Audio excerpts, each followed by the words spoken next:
Welcome to my channel.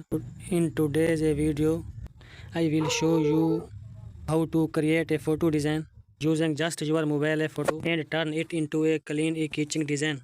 Click the import button, go to the gallery, select the picture, background remove, eraser color, enable button on, click the 3D option, x-axis, click the y-axis, select the picture, click the import button, go to the gallery, select the picture, background remove, eraser color, enable button on, click the 3D option, y-axis, select the picture, click the color option, change the color, click the sticker, select the sticker, background remove, eraser color, enable button on, adjust the sticker.